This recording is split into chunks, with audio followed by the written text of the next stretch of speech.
নমস্কার, কেমন আছেন সবাই? আশা করি সবাই ভালো আছেন, সুস্থ আছেন।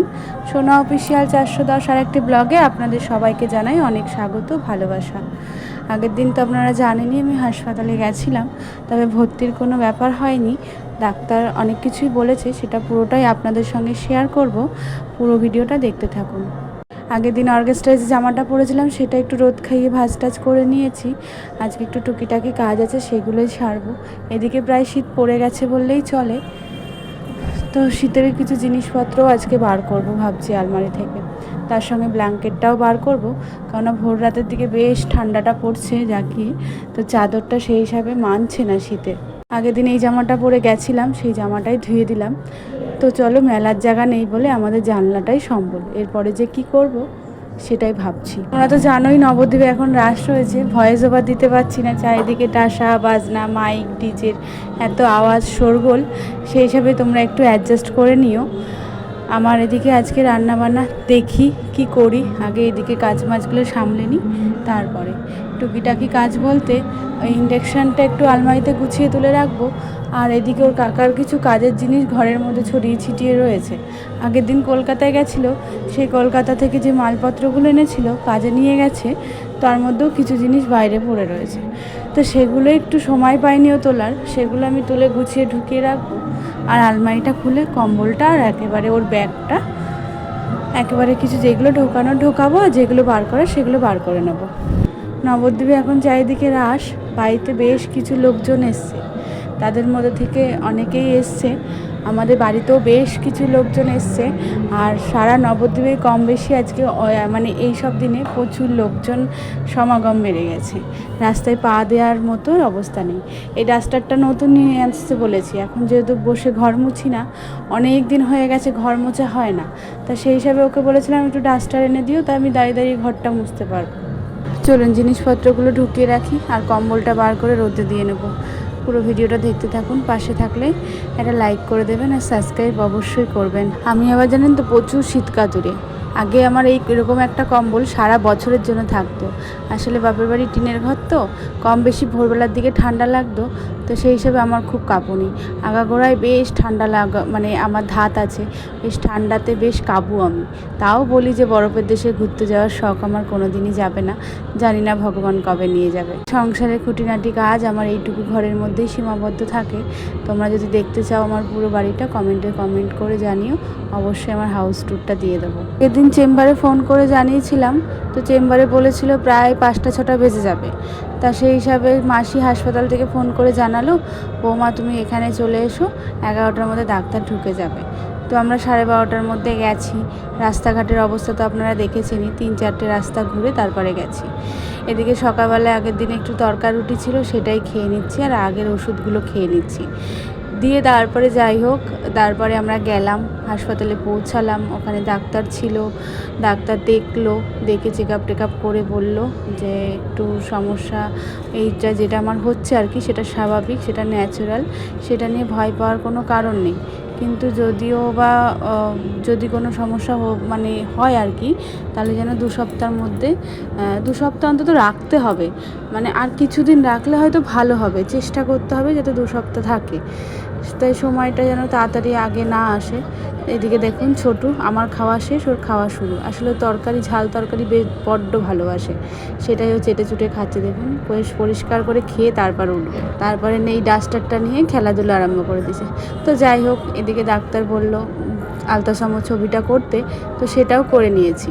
বললাম না কিছু লোকজন আসছে বাড়িতে, তো এই তো এরা মালদা থেকে এসছে। এই নিয়ে একজন আমার যা হয় মালদার, যেটা আমার মেজো পিসি শাশুড়ির ছেলের বউ আর নাতনি।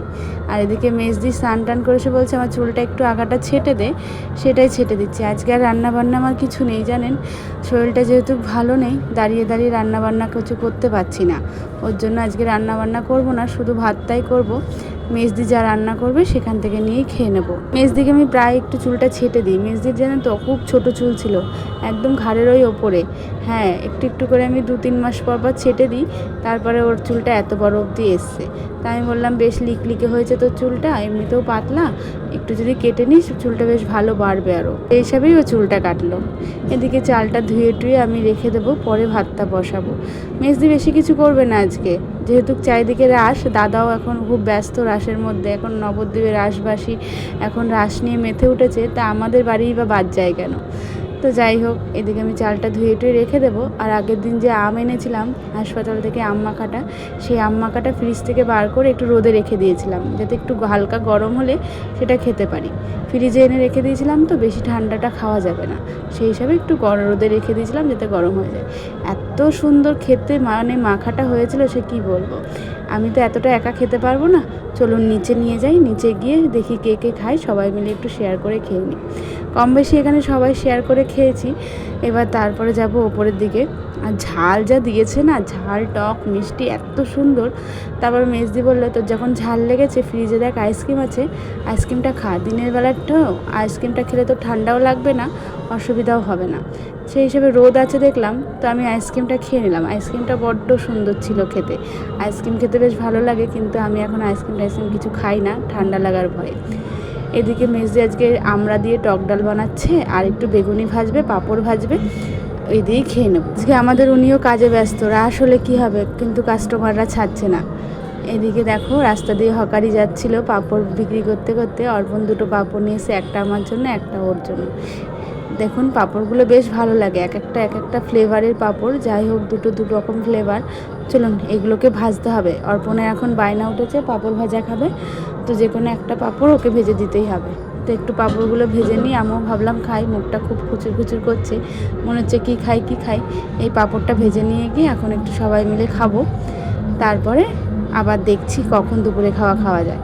যেহেতু আমার কোনো রান্নাবান্নার ঝামেলা নেই, তা আমার কাজও কম, শরীরটা একটু খারাপ, একটু রেস্টের মধ্যে থাকারই চেষ্টা করছি। এদিকে মেজদির বেগুনি ভাজা হয়ে গেছে, আমড়া দিয়ে টক ডাল দিয়ে, যে বড্ড ভালো লাগে খেতে। আজকে দুপুরের লাঞ্চটা সেটা দিয়ে সেরে নিলাম।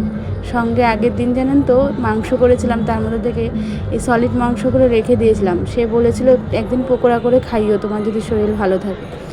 তো সেইগুলো একটু প্রিপারেশান করে রাখছি। তো বরফ ছাড়ানোর জন্য আগেই বের করে রেখেছিলাম, সেইগুলোকে একটুখানি ছোটো করে নিলাম। আর এই ম্যারিনেশনের জন্য একটুখানি লেবু, হলুদ গুঁড়ো, একটু লঙ্কার গুঁড়ো, আর একটু নুন, আর লঙ্কা, আদা, রসুন, আর একটু পেঁয়াজ বাটা দিয়ে এটাকে ম্যারিনেশন করছি। আর একটা ডিম দেবো, আর দেবো একটু বেসন। এটাকে ভালো করে ম্যারিনেশন করে আবার রেখে দেবো, সন্ধ্যাবেলায় বের করে ফ্রিজ থেকে বের করে তারপরে একেবারে গরম গরম ভেজে দেবো। এখন এটাকে ফ্রিজে রেখে দেবো, তারপর যখন সন্ধ্যাবেলায় সময় হবে সেটাকে ভেজে নেব। এই পকোড়াটা খেতে বেশ ভালো লাগে, এত সুন্দর ফ্লেভার ঢুকে যায়, আর মাংসগুলো এত নরম আর সফট হয়, সে কি বলবো। চলুন এবেলায় আর কোনো কাজ নেই, খাওয়া দাওয়া শোয়া সব কমপ্লিট, এটা রেখে দিই। এবার এখন বাজে প্রায় 7:30, সে এসছে, স্নান টান করেছে, দিয়ে এখন পকোড়াটা ভাজবো আমি।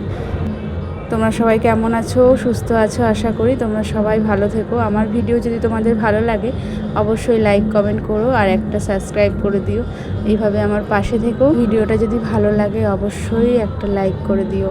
তোমাদের এরকম অনেকেই আমাকে পাশে রাখছো, আবার পাশে থাকছো, তোমাদেরকে জানাই অনেক অনেক ভালোবাসা।